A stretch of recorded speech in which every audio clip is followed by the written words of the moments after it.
I've been kidnapped. But what my mate doesn't know is that I have a secret weapon, a small box filled with silver needles. These needles are not only the key to my escape but could also be the beginning of my revenge. Chapter 31. You look like a disco ball, I tell Celestina with her silver and glitter dress. And you look like a rat, she retorts with a roll of her eyes. I had barely woken up since I helped Theo with the paperwork last night, ended up goofing around. Counting down. I had 4 hours left to prepare and 2 hours for travel. I pop open a can of soda before leaving the kitchen. I was about to make my way to my room when giggles and laughter reaches my ears. A hand tugs on my shirt and I almost choke from the fabric. But I stop myself from kicking whoever it was. I turn around and unintentionally growl at the group of children. They didn't cower in fear like I intended and only burst in fits of laughter as if they were having the time of their lives. You guys are so cute. I want to lock you up in my room and play hide and seek and leave you in my closet for forever, I mumble, approaching the children. I fake a smile and release a playful growl. They run away, laughing their asses off, oblivious to my previous intentions. It was a good thing. I didn't want angry mobs of parents protesting and throwing weeds at me.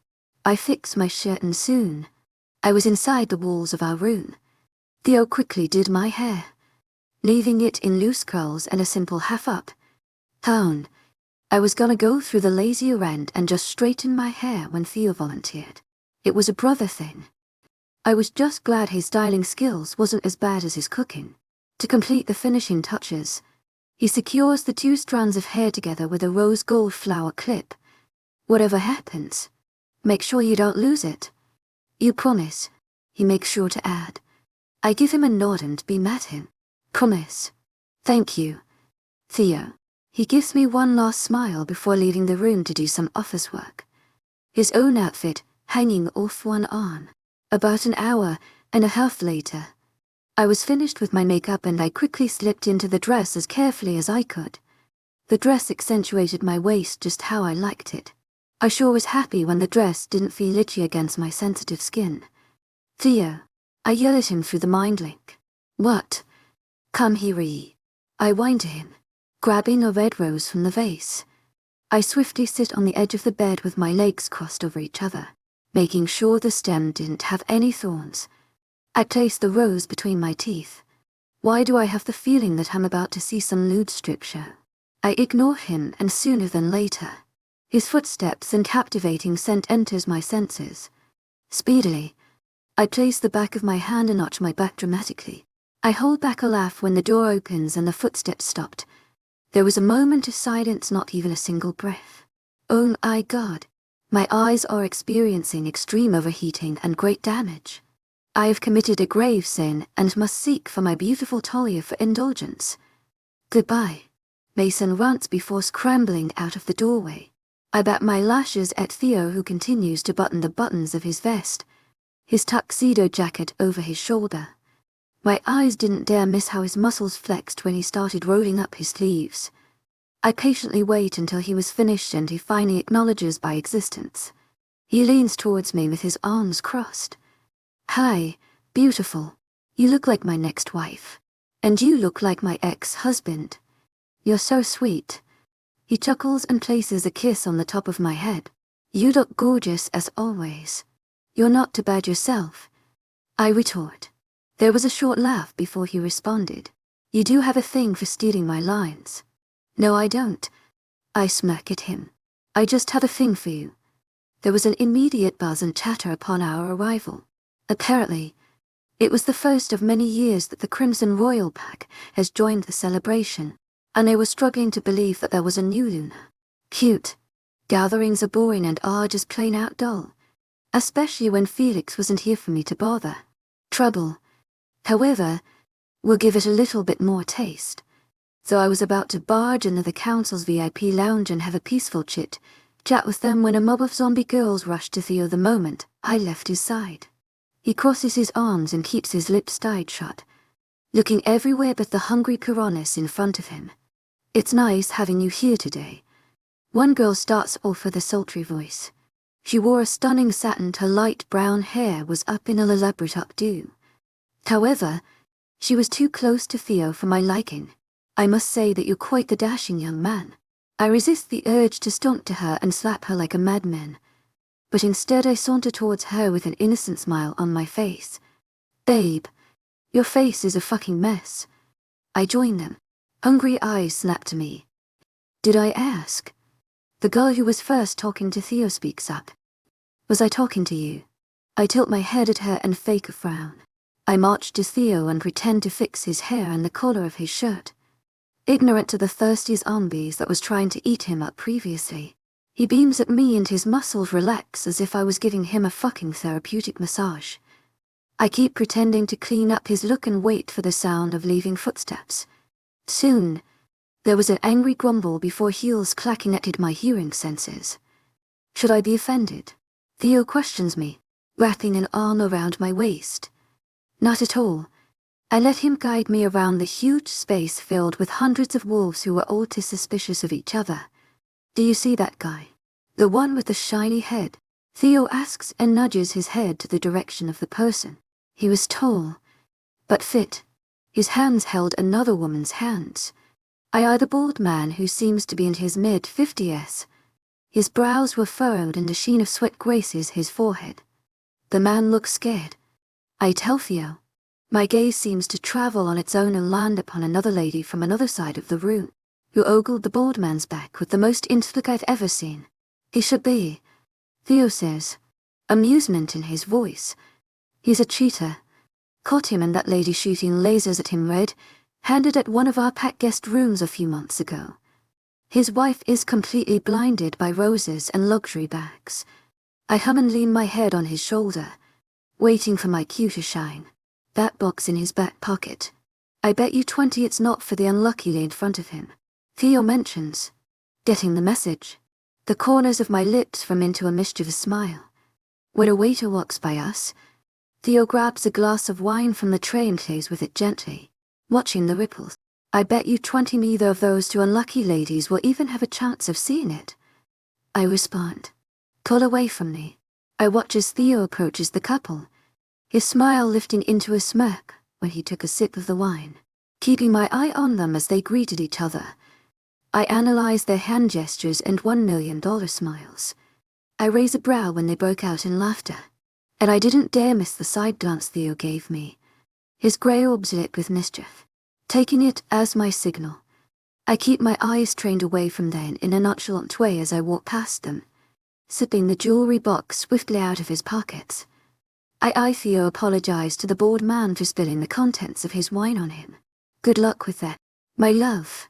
I'll come back soon when the situation cools down. I tease him. I better have a great reward after this. Oh, you bet. I followed the signs that leads me to the women's restroom, sliding the jewelry box in my empty ankle holster. I grumble at the memory of the guards confiscating my precious knife.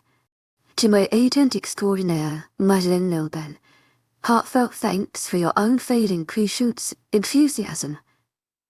They told me I could come back to take it back, but they were dumb for letting me notice them as they tossed it carelessly into a trash bin. Really? What was the reason? I returned to reality and entered the unusually empty hallway to the ladies' room. I slowed down at once, ready to turn around back to the safety of people. It was a miracle that I had a talent in recognizing which situations I should just start running away from. But is there really a situation where I don't run away from? Bar rises in the back of my throat as I begin to worry, disliking the absence of talkative ladies of gentlemen. At this point, I was a bundle of nerve. Remember when I said silence was a gift that I very well appreciate? Yeah, I take that back. I hold back a breath and I hold backwards in a very slow pace, feeling for a wall. I place my back on the wall, refusing to be caught off guard. This way, I could see anyone coming my way from every corner. Still, the eerie silence was making my heart beat uncontrollably. I lick my dry lips and heighten my senses. Theo. I call him out to the mind link. What's wrong? Are you busy? Never for you. Me He tells me, well, you see, I'd really appreciate it if you hold your fuckingness right here, right now and save me like the Prince Charming you are. Because right now, I'm a damsel in distress in need of some saving. You hear me? I went to him. My fucking god. Why did I leave his side? Fuck. You better not have masked your scent. He reminds me. Good. So here I was, sticking next to the wall and walking away from the uncanny silence that was making me all jittery. Fuck. I stop in my tracks and blink at the two figures staring back at me as they met at the corner. Hi, I give them a nervous smile. The man and woman glanced at each other before looking back at me with a dirty look and a death stare. By Ed, only for it to come out as an unsure question. I wait 1 second, suspecting their intentions. The narrowing of their eyes was all it took for me before I pick up my heels and throw it at them aimlessly. I run away to God who nowhere. Panic arising. That was my first mistake. Come on, Thea. I not only left one, but 2 glass slippers. I need my Prince Charming now. I managed to tell him in a pool of fright. I can tell. To my agent extraordinaire, Mylan Nilban. Heartfelt thanks for your unfailing patience, enthusiasm. Your evil siblings are fucking dead right now. Bleeding. On the floor. Now tell me, what direction are you heading to? I stop running and lean on a corner, catching my breath in an attempt to calm my heart rate and clear my mind. That was my second mistake. Feeling the uneasy intense silence. I was ready to turn on my heel and keep running when an arm grabs me by the neck. Stupid. Stupid. Stupid. I make a failed effort to elbow his groin. A painful groan only coming out of the man's lips. Another hand covers my mouth and I almost threw up at the taste of his rough skin. Move one muscle and I'll snap your neck. He threatens. His voice was nasally and his scent was horrid. We forgot to kill stepmother. I try to joke through the mind link, and that's when I noticed the hand release its hold on my mouth. With my eyes wide open, I nervously laugh out her. Hey, I know what you're doing. I don't think you should. I feel a blunt force to the back of my neck and almost immediately, I lose my consciousness. Chapter 32 Fury. I was in a frenzy, overcame with rage from the absence of my mate's presence. Weak. That's what I am. If I can't even keep my mate safe, then how can I lead a pack? I was angry at myself for being irresponsible and pathetic. If I could, I would run straight ahead and have Alexandria back in my arms. But I can't. Not when I didn't know what or who I was facing. To my agent extraordinaire, Madeleine Nobel, heartfelt thanks for your unfailing patience, enthusiasm. I was able to break it down into 2 possibilities, Alex's lame-ass family or Silas. I could either charge in, ransack their whole village, wipe out their whole population, and burn them alive to rot in ruins. Or I could run into a dead end and kill myself like an idiot fighting one to 1,000 rogues. Silas. He rules by using others. He threatens, manipulates, and controls each and every one of them like they were pawns. He would send all the rogue packs against me, but that was all. Silas is a coward. He would sit in his throne, sipping on wine as he watches both mine and his people die. A growl emits from my chest and again. Anger surges through me. My wolf was prodding at me for release and my claws were reaching to destroy. I was hanging on a thread and I wanted to release this anger on someone. But I stopped myself because I didn't want to ruin anything that reminded me of Alex, which was the only thing keeping me sane. Her scent lingered in our room. The watches and jewelry she stole and stacked in the cabinet reminded me of her. The clothes she stole from my closet reminded me of her. The chair she would always sit on in the dining room reminded me of her. Hell, even the hallways reminded me of her. I was going crazy without her. I was crazy for her. So instead of tearing down the whole house, I imagined my hands on Gio's neck, squeezing as hard as I could. A snarl intentionally escapes my lips and a whimper soon follows after. I snapped my head to the doorway, annoyed by anyone that came near me. Maybe it was the intensity of my glare or the crazed look on my face, but either way, it made Kara flinch and cower back in fear. Oh my sister who used to be so pure and carefree. If you're just gonna stand there without saying anything, then I suggest you leave. I growl at her. I keep my expression blank when she winced, surprised by my harsh way of speaking. I'm not gonna deny the shock that enters my mind when she didn't back away and kept her stand still. Narrowing my eyes at her, I tapped my fingers on the edge of the bed impatiently. She needed to say something soon or I was gonna drag her out of this room myself. She parts her mouth and hesitantly says, "It was Silas." "What? Silas?" She repeats, her eyes locked onto mine. "Silas took her." I couldn't help but let out heaps of humorless laughter. "I am so gonna kill that son of a bitch." "What?" Kara frantically approaches me with pleading eyes. "He's my mate. Brother. Think about me. Please. I can't ever live without how did you know?"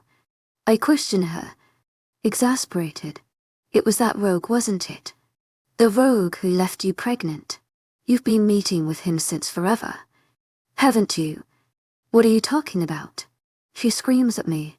I eye the necklace that has always been wrapped around her neck as if it was the most precious thing ever.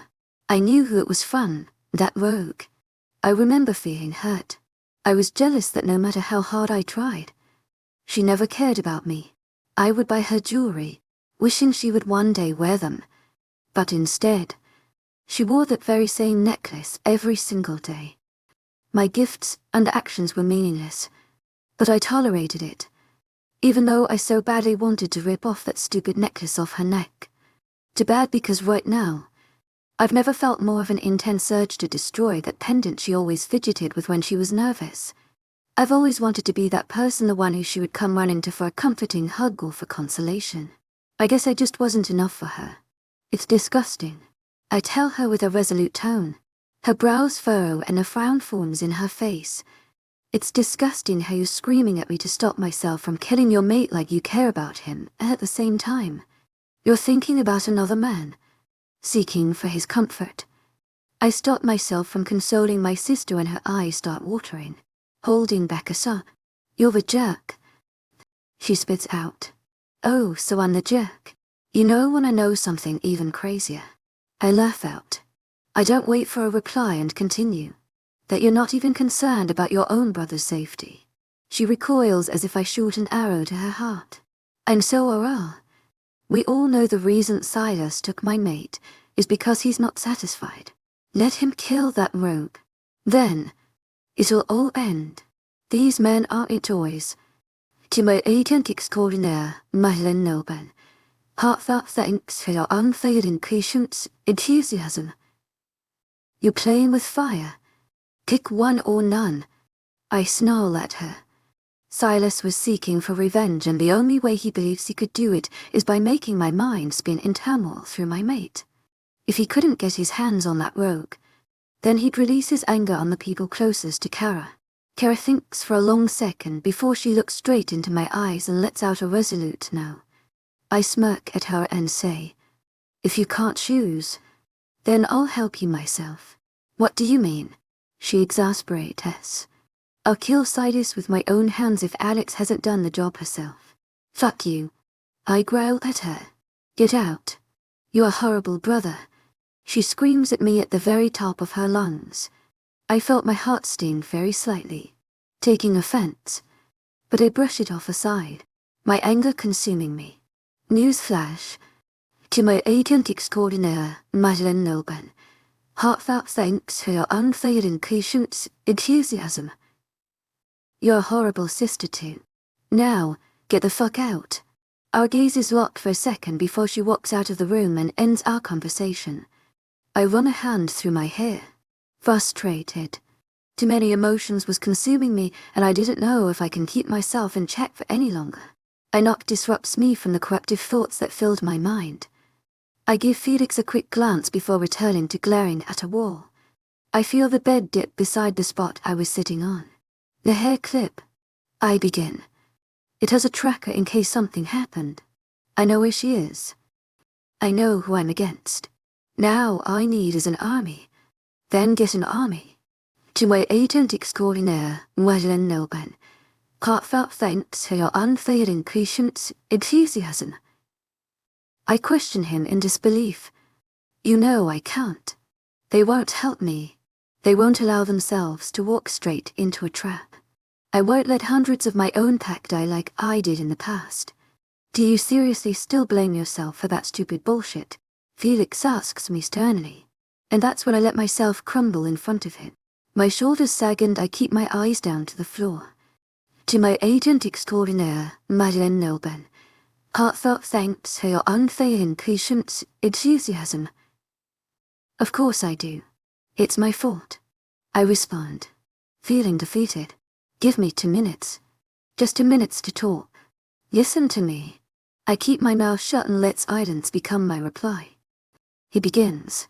I could already taste the bitterness on the tip of my tongue. 5 years ago, she was filled with so much envy. She was envious of my mate and I. She thought that because her mate left her, why should I or anyone have won? So she emotionally abused my mate. Long story short, because he felt weak, he sent himself to war to prove Kara and everyone else that he could be a man they claimed he couldn't be. And I wasn't there to save him because I had a pack to protect. I gripped the sheets, controlling the anger that keeps on consuming me. For the first time, I came into a realization that Kara wasn't the sister I loved anymore. She disappeared 5 years ago and the woman that still resides with me was only a stranger. Noticing my curled fists and tense muscles, Felix wraps an arm over my shoulder. It was the closest thing to a hug I could ever get from Felix. So I let myself calm down and allow my defenses to fall. With a sigh, he proceeds. So what I'm saying is that you can't blame anyone for what happened 5 years ago. You can't blame yourself, not even Kara. Those people chose to die with pride. They walked through hell because they swore loyalty not only to you, but also to each other. A pack isn't a pack without teamwork. What's a pack without each other's protection? I blink slowly. Both my wolf and I finally getting ourselves together. I meet Felix's eyes, surprised to see a heartwarming smile on his face. God, I sound like a pussy. That's the Theo I know. He chuckles as realizations finally dawns me. You don't know how much I love you.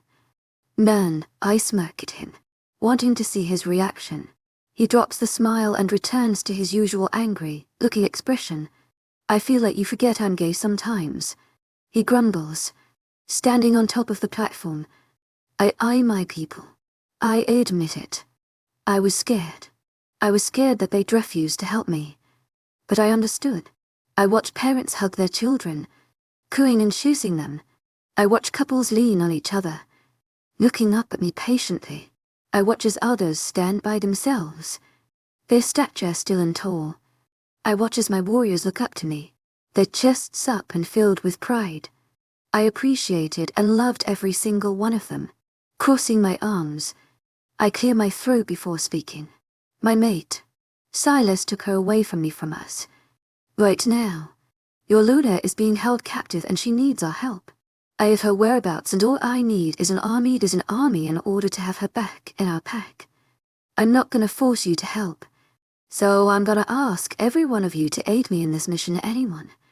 The silence and dead stares that comes after rips my heart apart and my wolf howls inside of me. That was all it took to make me drop to the floor and kneel down, ignoring the prideful side of me, who refused to show a single sign of weakness even to my own pack. But right now, I needed them. Without them, I lose a mate that I love with all my heart. I keep my head low, not wanting to see their expressions. I feel my wolf stir inside me in disapproval, disliking this act of weakness. To be frank, right now, I say fuck my pride, as genuinely as I could. I understand we can lose a family member and a friend.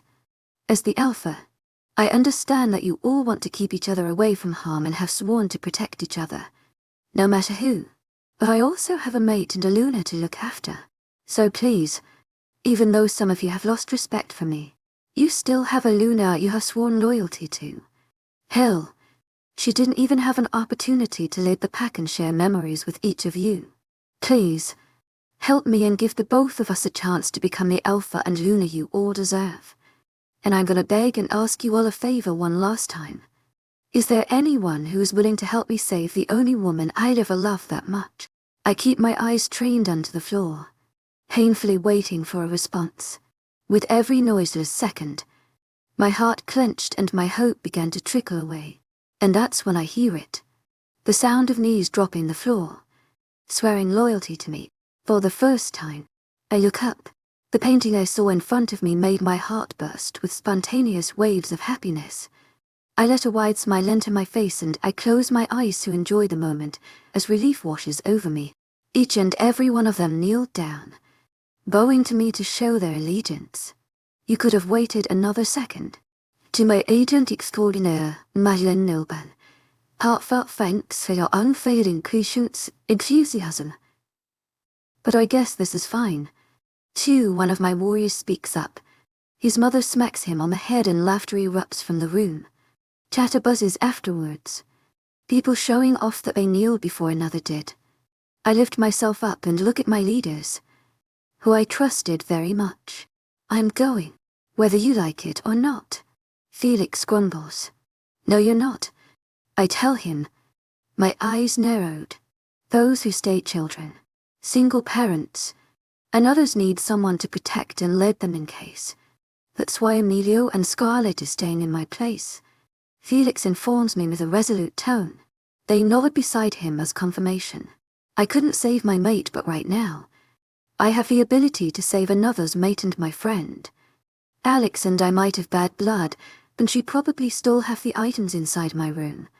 But I swear to protect my Luna, Talia adds with a slight bow and an amused smile on her face. What? Mason exasperates. If you're joining, then I am. I have to save you from danger. Then I have to worry and keep you away from danger. Talia retorts. Mason only glares at her before he looks at me and bows. The Bloodhound Pack wants me to inform you of their duty and loyalty to you. Alpha Theo, with an army on their way. I let relief overcome me for a momentary second, but I knew I had to hurry up and begin a war that we've been holding back for too long as my skin burned every passing second. The pain gradually increasing, and it wasn't my pain that I was feeling. It was Alex's. Chapter 33, 24 hours. They told me that's how long I've been asleep and kept captive in this old-style castle. Right after they dragged me to this room, they knocked me out once again after I created a huge ruckus. That's a long sleep.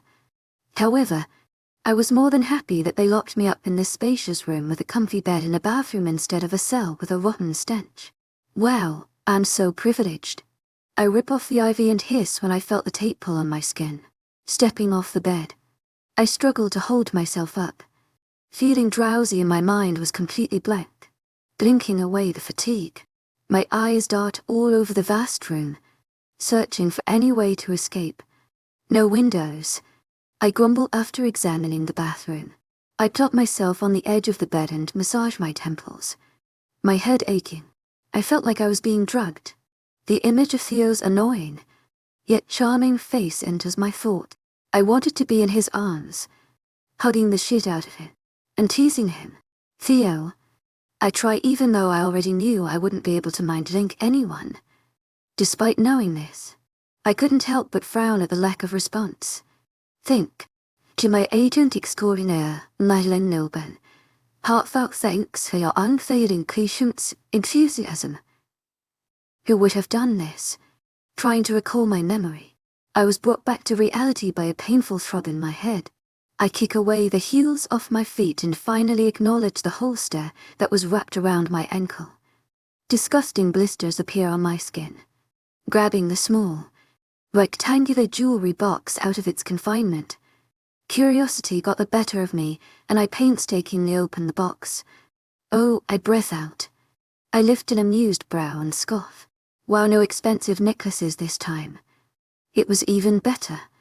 For the first time, I thank my luck as I drag a finger over the silvery thrown spikes. It was shaped into needles, and to be thrown to maim the enemy just like a throwing knife or a dart. The world did me good this time, I muttered to myself, amazed by its shiny exterior. Light footsteps reach my eardrums as I quickly slip the box back in its place. Using the dress to cover the holster, I calmly snapped my head towards the open door and gave the two specimens my most heartwarming smile. One of them was taller than the other, His face was rather mean, looking in a tartar run across his bicep. The tight shirt he had on didn't help in hiding his bulging muscles.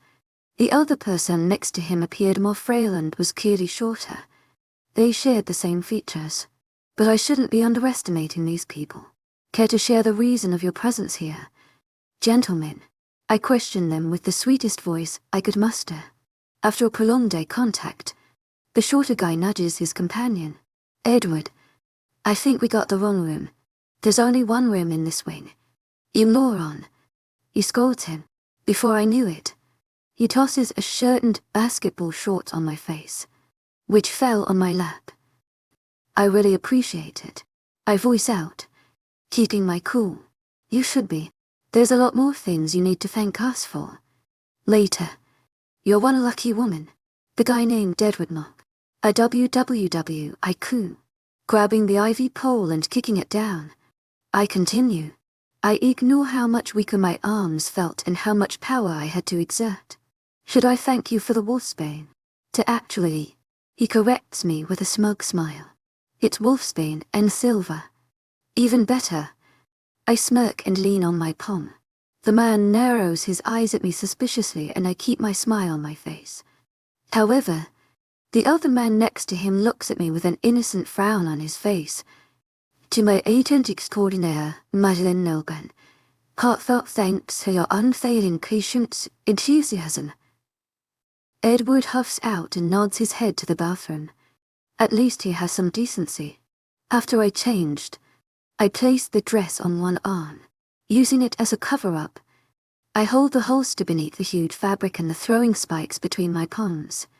Leaving the bathroom, I was immediately met by scrutinizing gazes. I raised a brow at them and snapped. What? Edward keeps his eyes narrowed on me, and the other unnamed person pursed his lips as if he was stopping himself from saying something. Oh, smarty. Let's go. The stranger tells him in an unusually rushed manner. He made a move to leave, but Edward hesitates, his body tensing. To my agent extraordinaire, Madeleine Nolbe, heartfelt thanks for your unfailing patience, enthusiasm. He drones, his brows furrow together. I only tilt my head at him quizzically like the guiltless person I am. I smile smugly when he slowly approaches me. What's the matter? Edward. He cringes as if his name on my tongue was the most vile thing ever. Give me the dress. He threatens. I didn't know you had a thing for dresses. If I had known, I would have brought an extra one. Next time, I'll make sure to bring you one.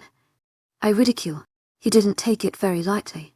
His eye twitches and he was about to stomp towards me angrily when his friend stops him. I twist a spike between my fingers, getting more and more impatient by the second. We should go, he tells Edward with a firm voice. No, he replies, whipping his arm off of his grip. He doesn't let go and repeats his words. This time, the panic was clear. I said let's go. Finally noticing his hysteria, Edward turns to him and asks, "WHA?" Before he could finish, I drop the dress on the floor and throw the spike towards him, landing on his neck. Right away, he drops to the ground, his hand clutching the wound as blood dropped down from his neck to his shirt. To my agent extraordinaire, Madeleine Nolben, heartfelt thanks for your unfailing patience, enthusiasm. I whisper to myself. I cross my arms and keep my eyes locked on the other person as if I was quizzing his next move. After a long thought process, he snaps out of the trance and scrambles away. Good choice. Before he could leave my eyesight. However, I aim the spike on his tense back and watch him fall to the ground face first. At least I wouldn't have to see the betrayal on his face. I almost felt bad.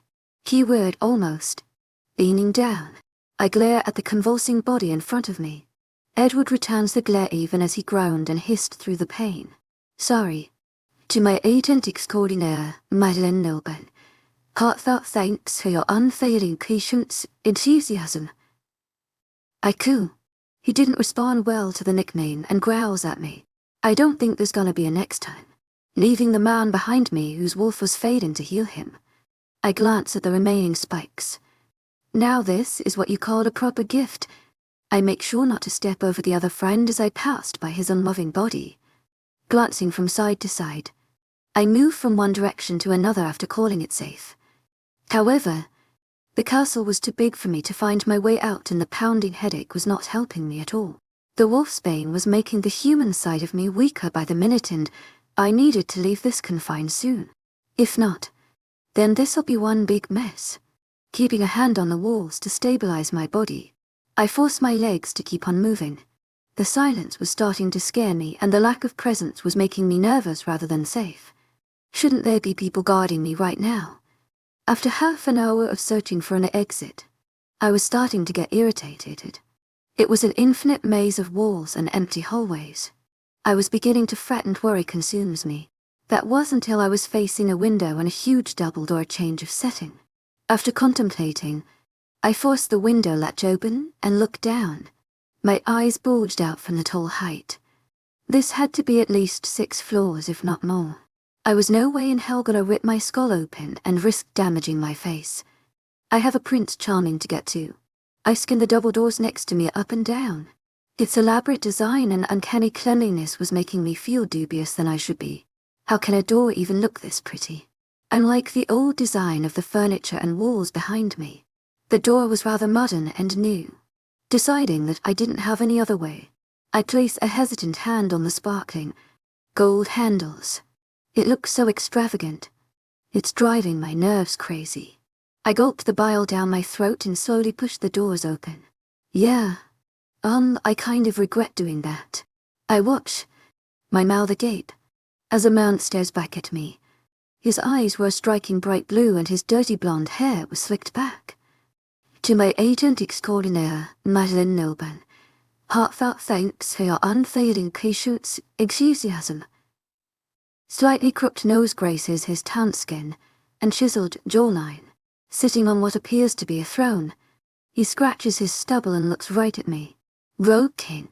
I wasn't gonna lie and say I'm not intimidated, because I was scared shitless. The horrifying scar next to his eye didn't help either. So, he begins and smirks at me as if my arrival entertained him. You finally found your way. I take a step back only for the sound of doors slamming shut, forcing me to stop my movements and made my heart beat erratically. What kind of supernatural shit is this? Oh honey, there's only one exit. He pauses and looks at me with an amused expression.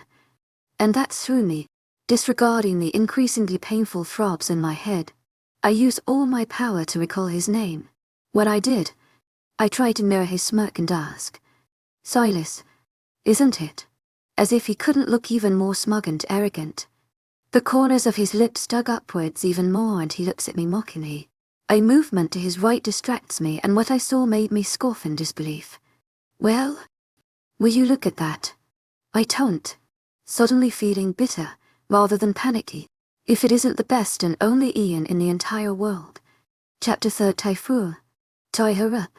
Silas commands his men. With not a second wasted, I was immediately pushed to my knees while another ties a rope around my wrists behind my back. Soon, I had no choice but to release my grip on my weapon as someone forces my hands open. You son of a bitch. I hiss out. TSK. You need to control your mouth more. Young lady. He drawls. Getting out of his puny little throne, he marches towards me with a glass of water. Like I expected, he poured it on me with ease. I shiver when the coldness hits my skin. My hair was damp and a piece of hair covered my face, and it irritated me that I couldn't move the strand away, letting out a humorless chuckle. I continue. Wine would have been fancier. You cheapskate. He squats down so we met eye level, and I took this opportunity to spit at his irritating face. Silas closes his eyes in what I assume is an attempt to calm himself down. Bringing a hand to his face, he wipes himself clean and fakes a smile. You and Theo really do belong to each other. Immature. Look who's speaking. I snarl at him. This wipes off the counterfeit smile on his visage, replaced by a scowl. As if sensing his master's displeasure, the man who tied me up grabs my hair forcefully. Oh no. My poor scalp. What is this? I laugh out. Thing 1 and thing 2. Before I know it, A strong hand slaps my face so hard I could feel the scalding heat of its imprint on my skin.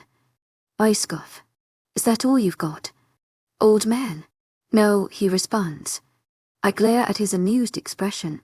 I'm just saving the best for last. My cheek was hurting from the slap, and the constant tugging on my scalp was making my headache much worse than it already is. In addition, the wolfsbane was also making me more exhausted. Why are you doing this? You fucking jerk. I scream at him. Revenge. My dear. He tells me as if it was the most obvious answer in the whole universe. I'm a hungry man. Immature. I mock, imitating his voice in a high-pitched tone. You don't understand anything. Do you? He questions. I could sense his anger increasing more and more that it almost made me laugh. You don't understand the pain of betrayal. I trusted Kara and she let me down. I offered to take care of her and that bastard child, and she rejects me. I loved her and she left me. Why should I be the one suffering? To my aching extraordinaire, Madeleine Nobel. Heartfelt thanks for your unfading patience, enthusiasm. Then kill that bitch Kara. You son of a gun.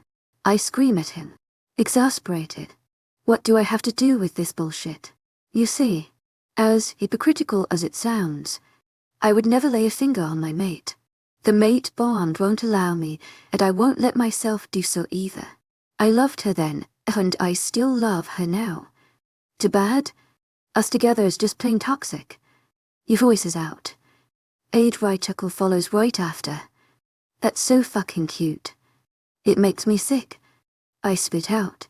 He ignores my statement and continues talking. So I thought to myself that if I can't kill her to feed my dissatisfaction, why can't I just make us and the peoples lives around her a living hell? You psycho. I snarl. You're one sadistic son of a bitch. You know that. Right. Again. He disregards my insults and proceeds to his speech. I can't fall asleep at night knowing that while people like you fall asleep soundly, I'm still up, struggling with my displeasure. I need to kill someone and bring suffering to your privileged lives to fulfill my satisfaction. I grumble out. I didn't ask for your bedtime story. To my agent extraordinaire, Madeleine Nobel. Heartfelt thanks for your unfailing patience, enthusiasm. Sadly, your precious little mate is too difficult to get rid of. And too bad for you. I don't have a single fucking clue on who screwed my mate and destroyed my life. He continues.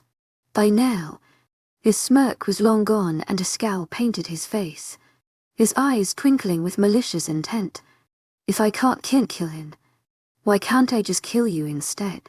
Using my peripheral, I note the way he unstiffened at his words. His head was down an act that surprised me since he was a wolf filled with pride. And that's when the realization hits me. I resist the laugh of pure disbelief that was forcing its way out of my lips. What would you do? I questioned Silas with a smirk. He raises a brow quizzically. What would you do if that man was right here? Right now? I peer at Ian, who jolts and lifts his head, his eyes wide as they met mine. I break eye contact, not wanting to see a sign of weakness on the brother I used to admire. On the contrary, the question seemed to pique the Rogue King's interest. I'll kill him now. I'll make him suffer. I'll torture him for hours every single day to remind him of the suffering he's caused me. And I'd feed him, give him a bed to sleep in, and clothes to wear. He avows. His eyes glimmered with so much malice. It frightened me. I keep him alive and let him wake up to the sun rising only for me to torment him until daylight ends again and again. Wow, I breath out and gulp visibly. Lucky for me and unfortunately for you, you decided to be a little sunshine and can't vacations. He tells me. Funny, I mutter to myself, tasting the bitterness on my tongue. You have the wrong sitting. This man was stupid for not picking up my hints. Stop talking. He snarls at me. You're fucking stupid. Dickhead. I snarl back. You really think killing me will relieve your conscience? Theo will just rip your if I didn't already. One by one. You know what will work? To my agent extraordinaire, Madeleine Nobel. Heartfelt thanks for your unfailing patience, enthusiasm. Murder that coward of a mate of yours. My flesh was burning from the wolfsbane and my head felt like it was being pulled apart. Yet, my Malvern voice box felt more energetic than ever. You talk too much. He growls at me. His eyes were flickering from blue to a bright red, his wolf asking for release. You know, I'm surprised you're still alive with the amount of wolfsbane you've consumed for the past 24 hours. I don't know if I should be scared or flattered. I huff out. He gives me one last crazed smile before he pats his pounce and gets up on his feet. Give me the syringe, he commands another of his cronies. To my agent extraordinaire, Madeleine Nilben, heartfelt thanks for your unfailing patience, enthusiasm. I warily eyed the small, yet dangerous needle that was carefully placed on his palms. Silas approaches my knelt body with a sadistic smile and I return the favor. You don't know what you're getting yourself into. To my agent extraordinaire, Madeleine Nilben, heartfelt thanks for your unfailing patience, enthusiasm. I tell him, my voice wavering much to my dismay. My throat was dry and I stopped myself from kindly asking him for the cup of water. Oh, I do know what I'm getting myself into, he replies with a cocky smirk. Grabbing my shoulder forcefully, he injects the powerful poison into my system. This time, the effects were fast and not gradual. Pain shoots through me, making me jolt. A burning sensation travels from my feet to the top of my head and it felt like I could blow up any minute now. I would have fallen to the floor face first if not for the person pulling my head up by grabbing my hair. Despite the ringing in my ears, I could make out Silas's amused words. Can you hear that? I use all my strength in an attempt to clear my mind momentarily and figure out what the hell he was talking about. And then it reaches my ears, wolves howling and the sound of paws meeting the ground. Thousands. It's the sound of war. Silas whispers to my ear, his smirk growing. I cough out blood on his white shirt, feeling satisfied. A familiar sensation I knew too well strikes me. It starts with a quick, familiar tingle. Then, waves of intense heat hit me, making my head pulse in agony. And finally, scorching and uncontrollable energy consumes me. I guess dear brother hasn't told you this. Yet, Silas, I could feel my wolf start to emerge, demanding release. You might want to make better allies. If there's a next time.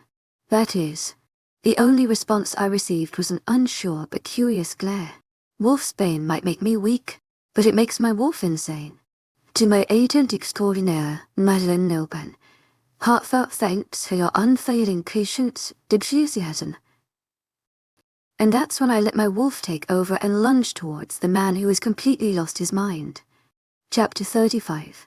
My wolf lunges at him, clawing at his chest, and leaving sickening scars that will forever remind him of his stupidity. The gash on his chest bleeds, staining his taut skin with blood. Satisfaction enters my wolf when she sees his reaction, and I knew I'd never understand that mutual understanding between them. There was no retaliation or even sign of displeasure, but Silas only flinches and coughs out blood. He laughs. His lips were lifted into a wide smile and his laughter fills the room. However, told a different story. It was pure emptiness. His laughter wasn't like melodies but satanic. He laughed like it was his last, but it was full of disbelief and false satisfaction. Denial. It irritated me, but my wolf was more pleased than ever. And she doesn't make another move because she knew that emptiness was his worst punishment. Wiping the blood off his mouth with the back of his hand, he takes slow steps back. And I wanted so bad to attack him, but my wolf stayed still. Kill her, he commands his minions, looking at me with a smirk before retreating like a coward. I've done my job, he tells me, his expression lively, yet empty at the same time. My wolf keeps her paws locked to the floor, staring back at the pitiful man in front of us, and as if he understood her. To create turmoil, my wolf keeps her red orbs trained on his back, his shoulders defeated as his figure disappears from another doorway. You stupid wolf, I try telling her. As expected, there was no response but a threatening low growl. You know what's funny? Silas destroyed himself before we even had the chance to. He never wanted to win in the first place. The man wanted to feel pain, but all he felt was emptiness, void of emotions, because that's all what beasts crave, the ability to feel. When a person void of emotions or thoughts and no longer have a goal to meet, they lose their life's purpose, they have no more reason to live. And to them, it's better to lose your life than to lose it. And sadly, cowards like Silas are better dead than living. A wolf's growl disrupts me from my thinking, and I immediately divert my attention to the small group of wolves surrounding me. The rogue didn't get another opportunity to let out a second growl before my wolf jumps for his neck and tears his flesh without an ounce of remorse. The next wolf was even more stupid. She leaps towards me, where my wolf could easily claw her belly and rip her stomach apart. And so she did. Another tries to attack me from behind while another also lunges and aims from my side. A kick and hungry bite to the neck was all it took to finish their lives. I stare back at the motionless bodies of weak wolves, blood pooling beneath them and staining their fur. The last wolf circles around me menacingly, contemplating my next movement. He was playing it safe, refusing to make a risky move. Too bad I wasn't in a mood for this time-consuming bullshit. My wolf takes advantage of his hesitation and pounces on him, knocking his body to the ground in the process. He struggles under her hold frantically, but soon his panic was terminated the moment my wolf bites into his flesh and slits his throat. Blood gushes out of his wound and paints my skin. My wolf lets out a barely recognizable huff before trotting to Ian like he was a prey. He covers my way out of this shithole, just like Mother did. And he just watches me, his lips in a tight line and his eyes staring right at me without showing any emotions. My wolf threateningly marches towards Ian, her steps slow and careful. A part of me wanted him to keep blocking my way so that I could pull apart his limbs and feed his body to the vultures. But another part of me was also curious. I was eager to see whether he's the exact replica of my mother or a slightly better version of that wit. So my wolf gives him a chance to choose. She moves towards him, granting him the time to think as we close the distance that separates us. And just when I thought I had the liberty of killing him, he takes a step back and moves to the side, leaving space for me to leave. I refuse to look back up at him, not wanting to see the expression on his face. My wolf sprints out, happy to be free and out of four walls. I don't look back as I move past him and out of this shithole. I don't spare any energy to scan his face, so I keep on going, his voice the last I hope I'll ever hear from him. Happy birthday. My wolf rushes out of the confines, past unfamiliar hallways, but somehow finding our way out. Crashing the doors open, cold air hits us. The horrible, yet satisfying stench of blood fills my senses. The sight of flesh being ripped open and limbs being pulled apart reaches my eyesight. I could feel my wolf's growing satisfaction, pleased to see blood being drawn. It takes less than a second for her to bounce into action and ramming into a rogue, clawing at her throat right after. Fortunately for her, her life ended before more pain consumes her. To my agent extraordinaire, Madeline Nilben, heartfelt thanks for your unfailing patience, enthusiasm. A desperate voice reaches out to me. I'm fine, I tell Theo sternly, my wolf eager to kill rather than talk. I hear a whimper to my right. My wolf turns to the sound and eyes as a young pack member struggles to release himself from a rogue's grip. I almost panic, scared that my wolf wouldn't feel a remorse and let my people die. But I was amazed when she lunges towards the rogue without any hesitation. He lets go of his hold and stumbles due to the impact. He snarls at me, showing off his canines in an intimidating snarl. My wolf stops him, biting into his hind leg and ripping his limb apart. She spares the young limb we just saved with an irritated glare. But the boy ignores it and bows slightly. And the rest of the time continues like that, helping and killing. I don't know how long this bloodshed lasted, but frankly, neither my wolf and I couldn't care less. We were busy having fun with slaughtering these foolish wolves that tried to attack me. To my agent extraordinaire, Madeline Nilben, heartfelt thanks for your unfailing patience, enthusiasm. Their attempts were all futile and my wolf would just move on to another merciless kill. I was filled with a murderous passion and I willingly let it consume me. The sound of growls and howls and howls and howls surrounded me, but all my wolf could recognize was her burning hunger. Bodies dropped to the wet earth, their hearts no longer pulsing. No words were spoken except for the snarls and whimpers. The desire for more and more blood devouring our consciousness, and letting our wolves take the control. The sound of war and death made my wolf disgustingly content. And then it stopped. The growling ceased, only to be replaced by painful howling as the rogues dropped to their knees one by one. Some screamed in an agonizing way all werewolves knew too well. The loss and betrayal of a king. As if getting the message, my pack shifts back into their human forms and puts on clothes they had scavenged. My wolf doesn't shift, and I could feel her anger through our barely existing bond. She was outraged that the king has given up so quickly, and now she didn't have an excuse to keep on killing. The lack of movement was disrupted by a woman who rose up from her knees and charged at Theo, who kept his eyes trained on her with pity. The last thing I saw was her tear-stricken face before it was replaced by contorted pain before she drops to the ground, a hole replacing her once beating heart. My wolf took this as memo to keep on a killing spree, but just as she was about to sever someone's limbs, Theo running back to the old castle catches our attention. We follow right after, but not before we kill the rogue in our hands. His eyes roll back of his head as he drops to the ground, his skull shattered. My wolf races to the castle, treading behind Theo, who hurried to God who knows where. We follow him as he runs to one hallway to another like he knew exactly where he was going. He didn't look back at us, but I knew that he could sense our presence. Our footsteps in when a half-open doorway reaches our eyesight, sobs sounding out of the room. Familiar sobs. Ian that esque in the funny. The last thing I see is Ian weeping, a necklace wrapped around his clenched fists. I couldn't think hard enough to recognize where that familiar pendant came from. Whatever, it's none of my business. I didn't know if I should laugh at him or cry with him.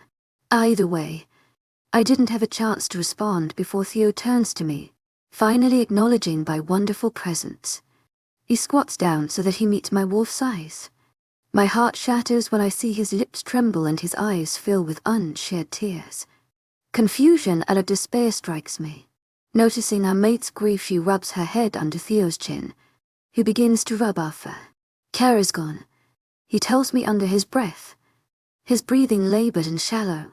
It's okay to cry, I tell him through the mind link, recalling his words. You lost a sister, hugging my wolf and burying his head in our fur.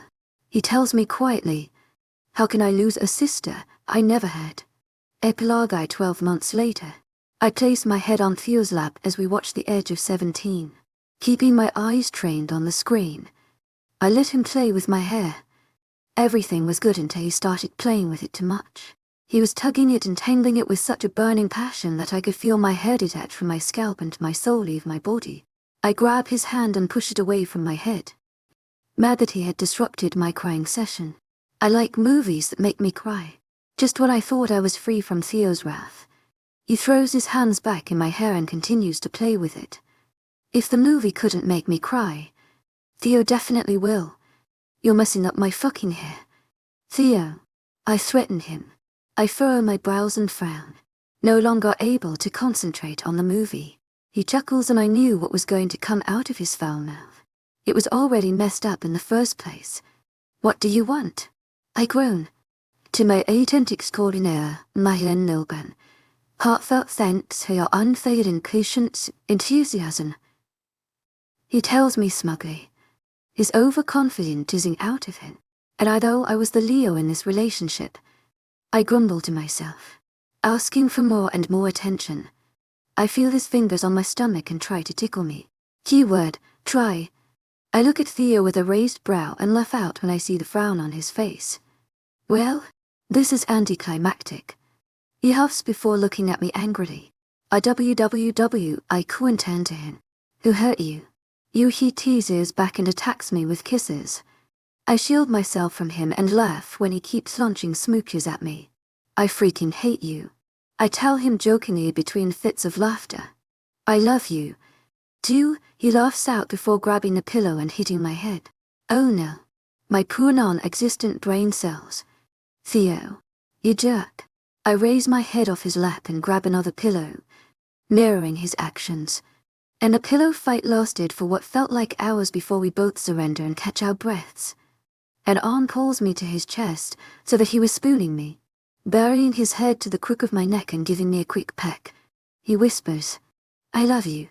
I love you. Too, I whisper back, a smile forming on my face. Before I knew it, he flips himself so that he was hovering over me, meeting his eyes. I feel my heart flutter when I see his beautiful grey eyes gleam with a fervent gaze. Keeping his gaze on me, he continues to stare at me with pure adoration. Mark me, he tells me with a smirk, his husky voice and sincerity making my heart burst with euphoria. I allow him to guide my body as he lifts me up so that I was straddling him, immediately going in for a kiss, and we keep our frenzied pace, not getting enough of each other. I feel his lips curl into a smirk and I copy his actions, pulling away from him, trailing his jaw and down to his neck. I could feel my smirk growing when his arms tighten around my waist. A groan escapes him when my lips meet the spot on his neck where I was supposed to mark him. Then, I plunge my canines into his neck, retracting after a hot second. He didn't whimper in pain but only lets out a shaky breath. He recovers faster than I realized and gently pushes my back to the bed. My turn, he whispers to me seductively, never letting his lips leave my skin. Epilogue I.